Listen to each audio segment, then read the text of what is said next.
Je viens en ces lieux vous apporter le salut fraternel d'un pays de 274 000 km² où 7 millions d'enfants, de femmes et d'hommes refusent désormais de mourir d'ignorance, de faim et de soif, tout en n'arrivant pas à vivre véritablement depuis un quart de siècle d'existence comme État souverain siégeant à l'ONU. Un monde où l'humanité est transformée en cirque, déchirée par les luttes entre les grands et les semi-grands, battue par les bandes armées, soumise aux violences et aux pillages. Un monde où des nations, se soustrayant à la juridiction internationale, commandent des groupes de hors-la-loi vivant de rapines et organisant d'ignobles trafics de fusils à la main. Je n'ai pas ici la prétention d'énoncer des dogmes. Je ne suis ni un messie, ni un prophète.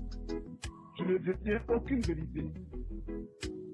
Ma seule ambition est une double aspiration. Premièrement, pouvoir avec un langage simple, celui de l'évidence et de la clarté, parler au nom de mon peuple, le peuple du Burkina Faso.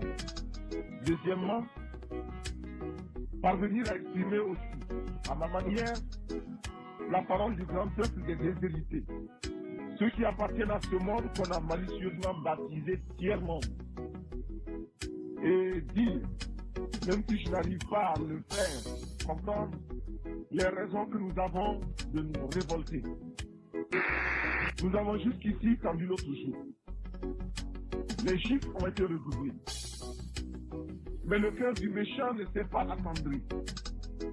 Ils ont piétiné la vérité du juste. Du Christ, ils ont trahi la parole.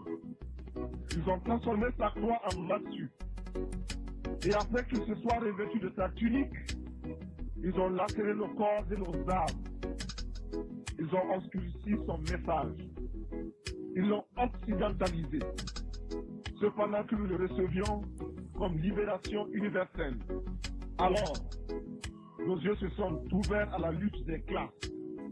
Il n'y aura plus de chiffres.